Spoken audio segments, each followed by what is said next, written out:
እንኳን ወደ ቀለምሲስ ሚዲያ በደህና መጣችሁ። ዛሬ ልክ እንደ ፈረንጆቹ አቆጣጠር በ2018 የወጣው አልፋ የተሰኘው የጥንታው ዘመን ፊልም አሳያችኋለሁ። እስከ ቪዲዮ ፍጻሜ አብራችሁን ቆዩ። ሰብስክራይብ እና ላይክ ማድረግ እንዳትረሱ።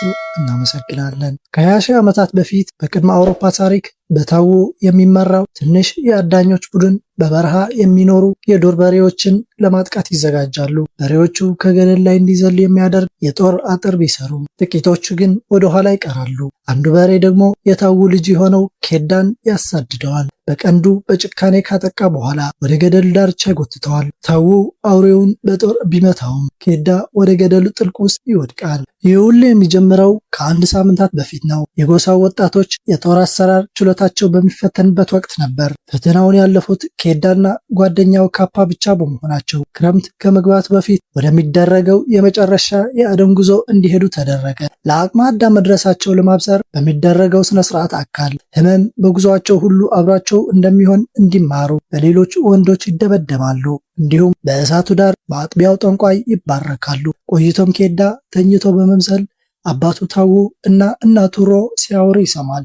ሮ የሚመራው በልቡ እንጂ በጦሩ ስላልሆነ ለአደን ዝግጁ አይደለም ብላ ታምናለች። ታዎ ግን ኬዳ የበኩልን መወጣትና ለጎሳው ማንነቱን ማሳየት አለበት ብሎ ያምናል። በማግስቱ ጠዋት የአዳኞቹ ቡድን ከቤተሰቦቻቸው ተሰነባብተውና በጠንቋይ ተባርከው ጉዞ ይጀምራሉ። ኬዳ ለሮ ተጨማሪ የቆዳ ልብስ እንደ ጥበቃ ምልክት ሰጥተዋለች። ቡድኑ የቀድሞ አባቶቻቸው የተዉት ቅዱስ መንገድ በመከተል ምድሩን ያቋርጣሉ። እነዚህ አባቶች የተዉዋቸው የድንጋይ ቅርጾች፣ በላያቸው ላይ ያሉ የእጅ ስዕሎች ወደ አደን ቦታው የሚወስደውን አቅጣጫ ያሳያሉ። በጉዞው ላይ በቅርቡ ልጁ ካጣው የታዎ የድሮ ጓደኛ እዢ ከሚመራ ሌላ የአደን ቡድን ጋር ይገናኛሉ። ከዚያም ሁለቱም ቡድኖች ጉዟቸው አብረው ይቀጥላሉ።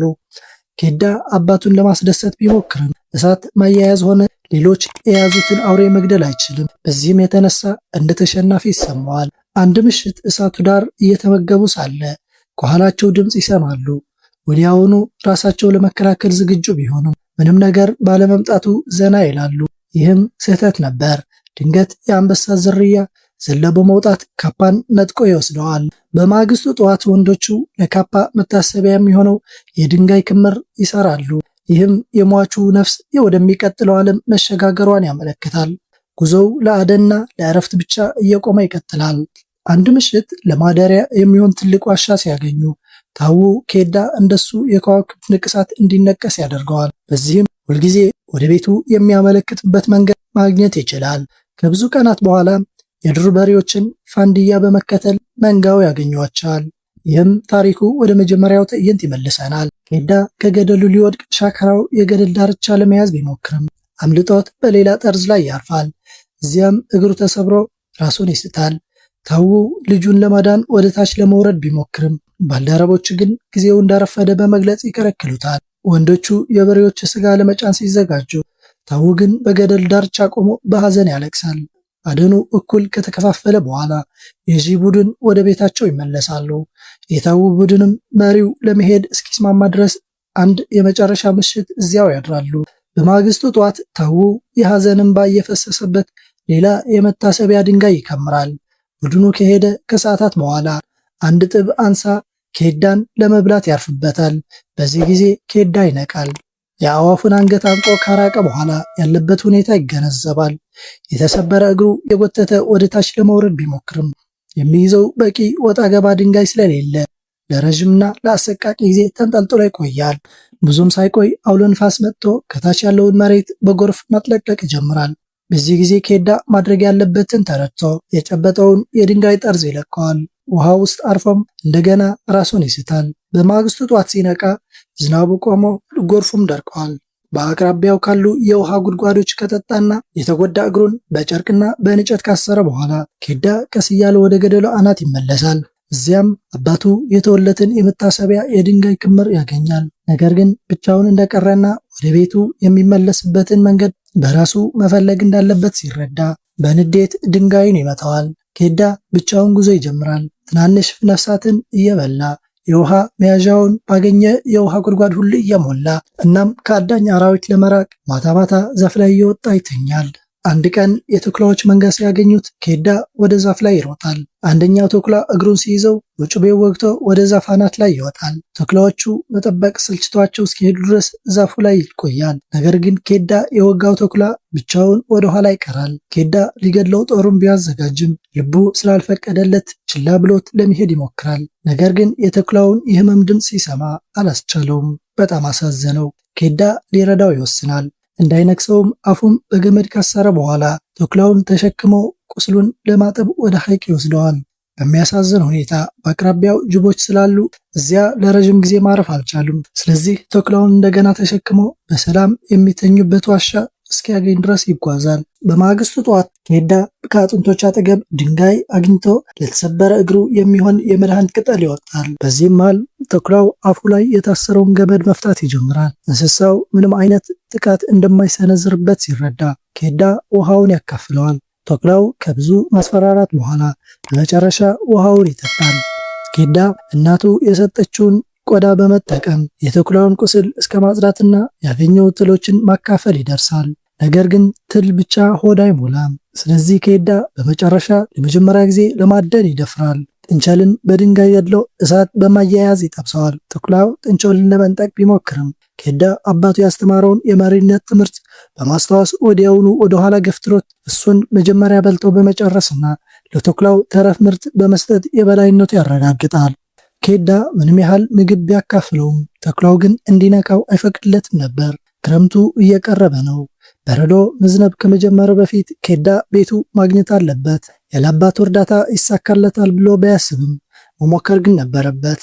በቂ ስንቅ ካዘጋጀና ተኩላው ጋር ታግሎ የቆዳውን ልብሱን ካስመለሰ በኋላ ኬዳ ዋሻውን ትቶ ጉዞው ይጀምራል። ተኩላው እንዲሄድ ቢነግረውም ሊተወው ስላልቻለ ኬዳ በነገርየው ተበሳጭቶ ነበር። በመጨረሻም ኬዳ ተስፋ ቆርጦ ተኩላውን እንደ አዲስ የጉዞ ጓደኛው ይቀበለዋል። እንዲያውም ሲያፋጭለት እንዲመጣ ያሰለጥነዋል። ለመጀመሪያ ጊዜ አብረው ለማደን የሞከሩት ሙከራ ባይሳካላቸውም ከጥቂት ጊዜ በኋላ ግን ጥቃታቸውን በማቀናጀት ያለምንም ትልቅ ጥረት ምርኮ ማግኘት ይጀምራሉ።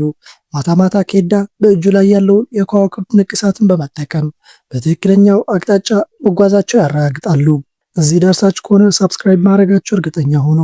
እናም አሁን ኬዳ የተኩላውን እምነት ስላገኘ ተኩላው አጠገቡ መተኛት ብቻ ሳይሆን እንዲነካውም ይፈቅድለታል። እናም በአንድ ወቅት ሐይቅ ውስጥ ገላውን ታጥቦና አሳ አጥምዶ ከቆየ በኋላ ኬዳ ለተኩላው አልፋ የሚል ስም ያወጣለታል። ጉዟቸው ረጅም በመሆኑ በመጨረሻ ክረምቱ ደረሰባቸውና በረዶ መውረድ ጀመረ። አንድ ምሽት በእሳቱ ዳር እየተመገቡ ሳለ የአልፋ ቤተሰቦች የሆኑ የተኩላዎች መንጋ መጥቶ የሚወዱትን ሰው ማጣት ምን ያህል ከባድ እንደሆነ የሚያውቀው ኬዳ አልፋን ከቤተሰቦቹ ጋር እንዲሄድ ይነግረዋል እና ተለያዩ። በዚህም ኬዳ እንደገና ብቻውን ጉዞ ይቀጥላል። ጊዜው እያለፈ ሲሄድ የበረዶውን ማዕበል እየጠነከረ በመምጣቱ ኬዳ በየቀኑ ብዙ ርቀት መጓዝ ይከብደዋል። በተለይም አባቱ ታዎ ወደ ቤት ተመልሶ ለእናቱ ሮ የኬዳን ሞት ሲያረዳ የሚያሳይ ልብ የሚሰብር ህልም ማየቱ ሞራሉን ይነካዋል። ከጥቂት ቀናት የከፋ የበረዶ ጉዞ በኋላ አልፋና መንጋውን ያገኛቸዋል። ወደ እነሱ ለመሮጥ ሲሞክር ግን ከእግሩ በታች ያለው በረዶ ተሰብሮ ወደ ቅዝቃዜው ውሃ ውስጥ ይወድቃል። እናቱ የሰጠችውን ቆዳና አብዛኛው ቁሳቁሶቹ በውሃው ሲወድቁ ኬዳ በቢላዋ በበረዶውን በመምታት አልፋ ጎትቶ እንዲያወጣው ቀዳዳ ይፈጥራል። ሁለቱ እንደገና አብረው ጉዞ ይጀምራሉ። በዚያ ምሽት ኬዳ የቅዝቃዜ መጠኑን ለመቀነስ አልፋን አቅፎ ይተኛል። ጥቂት ማይሎችን ከተጓዙ በኋላ የእግር ኮቴ አግኝተው ሲከተሉ አንድ ጎጆ ያገኛሉ። ነገር ግን ባለቤቱ በቅዝቃዜ ሞቶ ነበር። እዚያ ምግብ ምንም ባያገኙም ኬዳ ለማደን የሚሆን ቀስትና ፍላጻ ይወስዳል። በዚህ መሃል ደም ማሳል ቢጀምረውም ነገር ግን ችላ ብሎት ጉዞውን ይቀጥላሉ። ቆይተም ሁለቱም አስቸጋሪ ሁኔታ ውስጥ ይወድቃሉ። ከኋላቸው ጅቦች እያሳደዷቸው ሲሆን ከፊት ለፊታቸው ደግሞ ኃይለኛ የበረዶ ማዕበል ይጠብቃቸዋል። የሚሸሽጉበት ዋሻ አግኝተው ቢገቡም ዋሻው ባዶ አልነበረም። አንደኛ የዋሻ አንበሳ ወዲያውኑ ጥቃት ሰነዘረባቸው። አልፋ በአሰቃቂ ሁኔታ ይታገላል። ኬዳም ቀስቱን አዘጋጅቶ ትክክለኛ ቦታ ለመምታት በትኩረት ይሞክራል። በመጨረሻም አንበሳው ገድሎ አልፋን ያድነዋል። ነገር ግን አልፋ በውጊያ ክፉኛ ቆስለዋል። በማዕበሉ መሃል በጣም ቀስ እያሉ ጉዟቸው ሲቀጥሉ ቅዱሱን መንገድ የሚያመለክተውን የድንጋይ ቅርጽ ያገኛሉ። ኬዳ ወደ ቤት መቀረቡን አወቀ። አንድ ምሽት ከላይ የሰሜን ብርሃን ሲታይ አባቶቹ እየመሩት እንደሆነ በማሰብ ተስፋውን ይለመልማል። ሆኖም አልፋ ጉዞውን ለመቀጠል በጣም ደክሞ ስለነበር በመጨረሻም መሬት ላይ ይወድቃል። ጓደኛው ጥሎት ለመሄድ ያልፈለገው ኬዳ እሱ ራሱ ደክሞትና ደም እያሳለው ቢሆንም ተኩላውን በእቅፉ ተሸክሞ መጓዝ ይጀምራል። ሁኔታው በጣም አስቸጋሪ በመሆኑ በመጨረሻ ኬዳም ይወድቃል። ነገር ግን በህልም ያየውና ትዝታ ብርታት ይሆነዋል። ጉዞ ከመጀመራቸው በፊት ወላጆቹ ሲያወሩ የሰማው ንግግር ትዝ ይለዋል። ታው ለሮ ሲነግራት ኬዳ እሱ ራሱ ከሚያውቀው በላይ ጠንካራ ነው ብሎ ነበር። በአባቱ እምነት አዲስ ጉልበት ያገኘው ኬዳ ተነሳና አልፋን እንደገና ተሸክሞ ማዕበሉን አልፎ በመጨረሻ ጎሳው ዘንድ ይደርሳል። ማንም ያየውን ማመን አልቻለም። ታው በልጁ ኩራት ተሰምቶት እያለቀሰ ኬዳና ተኩላውን እንዲታከሙ ወደ ድንኳን ያስገባቸዋል።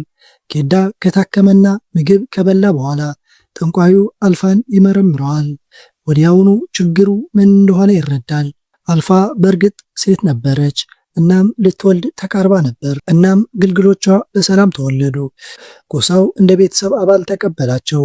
ከዓመታት በኋላ ግልገሎቹ ትላልቅ ተኩላዎች ሲሆኑ ከአዳኞቹ ጋር አጋር ሆነው እንዲሰሩ ይመደባሉ። ከዚያም ከክረምት በፊት ወደሚደረገው ቀጣዩ ታላቅ አደን አብረው ይሄዳሉ። ፊልሙ እዚህ ጋር ያበቃል። እንደወደዳችሁት ተስፋ አደርጋለሁ። ላይክ እንዲሁም ሼር በማድረግ ድጋፋችሁ ገለጹልን። እናም እንደዚህ አይነት ቪዲዮ እንዲደርሳችሁ ሰብስክራይብ ማድረግና ቀጣይ ቪዲዮ በምንለቅበት ጊዜ የማሳወቂያ መልእክት እንዲደርሱት የኖቲፊኬሽን በተን ኦል ማድረጋችሁ እንዳትረሱ። በቀጣይ ቪዲዮ እስከምንገናኝ ሰላም ሁኑ።